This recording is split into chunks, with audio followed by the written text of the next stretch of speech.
Now, Indiana will see another increase in state gasoline taxes starting July 1st amid promises of inflation relief, including a proposal to issue direct payments to Indiana residents later this month.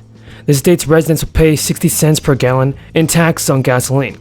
This is another jump from June's record high 60 cents per gallon tax. And fuel costs were expected to continue to rise in July, and the gas tax increase emerged along calls from Indiana Democrats since March to suspend the tax to aid residents feeling the worst inflation in 40 years. Governors everybody are taking big action to help Americans that are experiencing financial situations and difficulties right now. There is a big update. The Democratic Governor Gretchen Whitmer of Minnesota urged President Biden to pause the federal gas tax, just months after declining to pause her own state's gas tax. Governor Whitmer penned a letter to Biden asking him to work with Congress to temporarily pause the tax, a move that would save Americans 18.4 cents per gallon at the pump. The letter came after the president told reporters he was weighing whether to pursue such a policy. Governor Whitmer said in the letter, "Getting this done would save families money right now, as Americans bear the brunt of inflation and face rising prices on everything from groceries, childcare, rent, and other critical expenses. The federal government has the ability to reduce the prices and put more money into their pockets. Getting this done will offer real relief without compromising the federal government's ability to make infrastructure investments." Now, Whitmer vetoed legislation in April that would have paused Michigan's 27 cents per gallon gas tax. The Michigan governor said at the time that the tax was important for funding infrastructure projects statewide. Governor Whitmer vowed instead to work on the solutions like cutting Michigan's 6% sales tax on gasoline purchases. Republican state representatives also said after Whitmer's veto that with rising prices hammering family budgets, especially at the gas pump and the grocery store, people will need and deserve some help. Lowering taxes is one of the quickest ways and most effective ways to provide financial relief. Instead of blocking legislature's efforts, the governor should be working with us to help people in Michigan in their time of need. According to AAA data, the average price of gas nationwide fell to $4.97 per gallon after hitting an all-time record high of $5 a gallon last week. Over the weekend, multiple reports indicate that the Biden administration is considering a couple of options, a new stimulus plan to address rising gas prices. According to the Washington Post, Biden said he would make a decision on a gas tax holiday by the end of the week.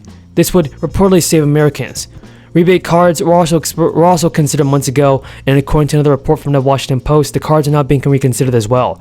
Due to gas tax holiday is likely, the U.S. chip shortage will probably make it hard to produce enough cards for everybody.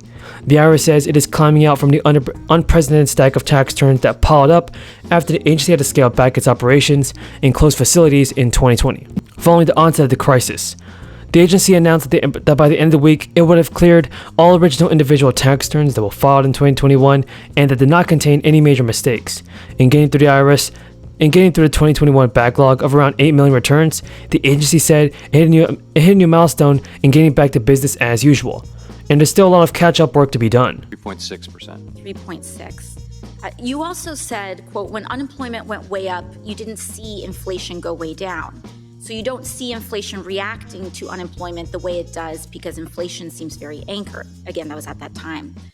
Chair Powell, would you say that some, briefly yes or no, but would you say that some of the contributing factors to today's inflation include ongoing supply chain issues, including volatility of commodity prices as a result of the ongoing conflict in Ukraine, and companies also raising prices because they can? Well, I would say on supply side issues, for sure, those are playing an important role. And am I correct that American workers' wage gains have actually trailed inflation? In other words, while the cost of goods went up by 8.6% on average, wages did not increase by that much. It depends. For some people at the lower end of the spectrum actually have been getting positive real wage gains. For most people, though, inflation has been higher than their wage increases. So on average, we have a wage growth at about 6.1%. So average wages are trailing inflation. It does seem that American workers are not primarily responsible for the inflationary issues that we're seeing today. But despite this, we are seeing some comments from individuals like former U.S. Treasury Secretary Lawrence Summers earlier this year said that in order to contain inflation, the U.S. needs 5 years of unemployment above 5% or 1 year of 10% unemployment. Do you agree with that assessment?